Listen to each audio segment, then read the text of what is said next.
This is Crossroads Media. From ideas that spark change to stories which inspire growth, we'll uncover what lies ahead and shape the future together. Welcome to What's Next with Jovit Moya. Isa sa mga, kumbaga bossing o founder o proponent ng tinatawag natin na social comparison theory ay si Leon Festinger, no? After World War II. Yan yung mga pinag-aralan niya. No? He wanted to explain bakit ang tao, meron tayong desire to evaluate ourselves using the yardstick of other people. Bakit daw natin ginagawa to? Number one, we want to understand yung sarili nating mga abilidad. Yung makita natin yung sarili nating progress. Nag-i-improve ba ako? Yan ang madalas na question natin, di ba? Kaya lagi tayong tumitingin sa salamin, lagi tayong tumitingin sa mga fit na tao, yung mga fitness program nila, di ba? Yung mga may abs, di ba? O yung mga sexy, di ba? Yun eh. So, number two, we want to define our identity. Minsan kasi ligaw tayo, hindi natin alam kung sino tayo. Hindi natin alam kung ano ang gusto nating ipakita sa ibang tao. At higit sa lahat, hindi natin nakikilala ang ating sarili kahit nakikita natin sa salamin kung sino tayo. So we have to determine ano ang place natin sa society. Kaya, kukumpara tayo. Number three, nagsisik tayo ng motivation. If we're doing something good, if we think we're doing something good, sino ba naman ang ayaw mapuri?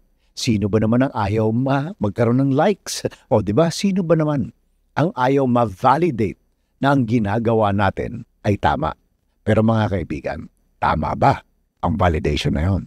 Because this instinct, dati, limited lang yan sa mga neighbors. Kasi wala naman social media noon, di ba?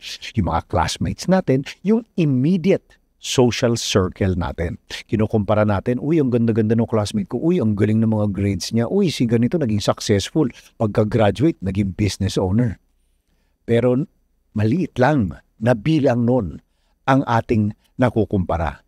Pero ngayon, mga kaibigan, may social media na bilyon-bilyong buhay ang biglang nag-open up para sa ating pagsusuri, para sa ating pagkukumpara. At dito na po, nafi-filter ang buhay natin. Di ba ilang beses natin sinabi, uy, sa feed niyo may beach, may abs siya, sana ako rin. O, di ba? Alam naman natin, yan ang minsan na sinasabi natin. Buti pa siya, nasa Europe, di ba? Pero mga kaibigan, di ba? Sa likod nun, hindi mo alam. Limpak-limpak din pala ang utang niya para magawa niya lang yung video na yun, di ba? Di ba? O, yung puyat niya, di ba? O, may abs nga siya, may eye bags naman, di ba? May ganun eh. Mga kaibigan, hindi lahat ng nakikita natin ay katotohanan. Hindi natin alam ang buong kwento, yung tinatawag natin na behind the scenes. Pero, mahilig tayo magpaloko. Mahilig tayo umusisa sa buhay ng iba. Kasi natural sa atin maging marites. Kaya scroll kitty, scroll kitty, scroll. O, di ba?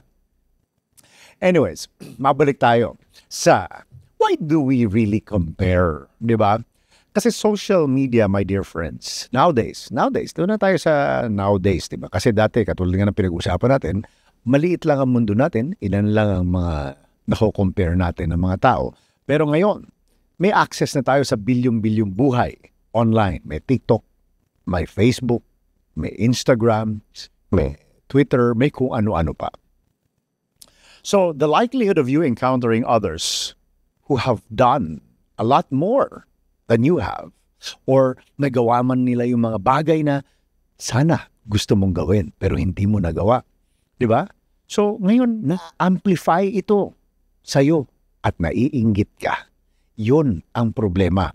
Dahil ang ina-amplify ng social media ay yung inggit. Yan, mga kaibigan, ang tinatawag natin na social trap. Social media trap. Diba? Pag nahuli ka sa bitag ng inggit, yan ang posibleng maging dahilan ng downfall mo. Ang social media, mga kaibigan, ay hindi mirror ng totoong buhay. Ito ay curated. Tandaan nyo to, 90% o higit pa sa mga nakikita nyong posts ay curated. Hindi yan ang totoong buhay. Nakita mo, bago iPhone niya, pa Starbucks pa siya. Pero halos sa bahay niya, hindi na siya kumakain. Hindi na nagbubukas ng ilaw para hindi magbayad ng Meralco. Diba? Diba? Para lang meron siyang pang-post na nag-Starbucks siya. Maraming ganyan. Hindi natin nakikita yung behind the scenes. Diba? Yung sakripisyo ng ibang tao para lang dun sa magandang post na yun. Diba?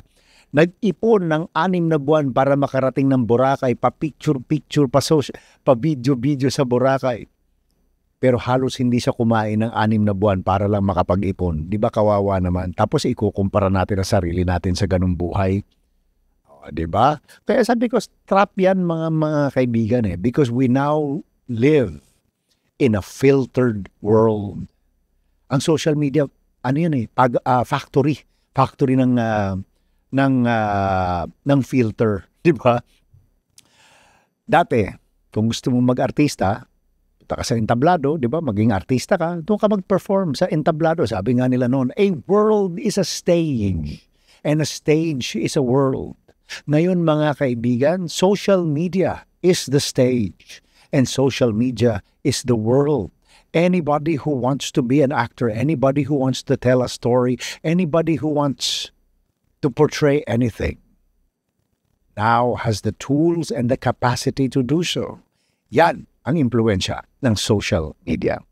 So, the more we compare ourselves with other people, mapapansin nyo mga kaibigan, kadalasan ang tunay na dinadala niyan sa'yo stress. You become anxious. Diba? Sometimes you become lonely. Bakit sila ganito? Samantalang ako, eto lang ako. Diba? Pero mga kaibigan, mas totoo ang buhay mo. Mas magiging masaya ka kapag hindi mo inisip yung wala ka. Isipin mo kung ano ang meron ka. Ano ang mga biyaya na binigay ng Diyos sa'yo. Isipin din natin, di ba? Kung magkukumpara tayo sa iba, abay tingnan din natin mabuti kung ano ang meron tayo. Kilalanin natin, mas kilalanin natin ang ating sarili. Kilalanin natin ang ating mga biyaya. Because as we scroll through social media, looking for perfection, what we actually see are sometimes the veneer that hides the imperfections. This is Crossroads Media.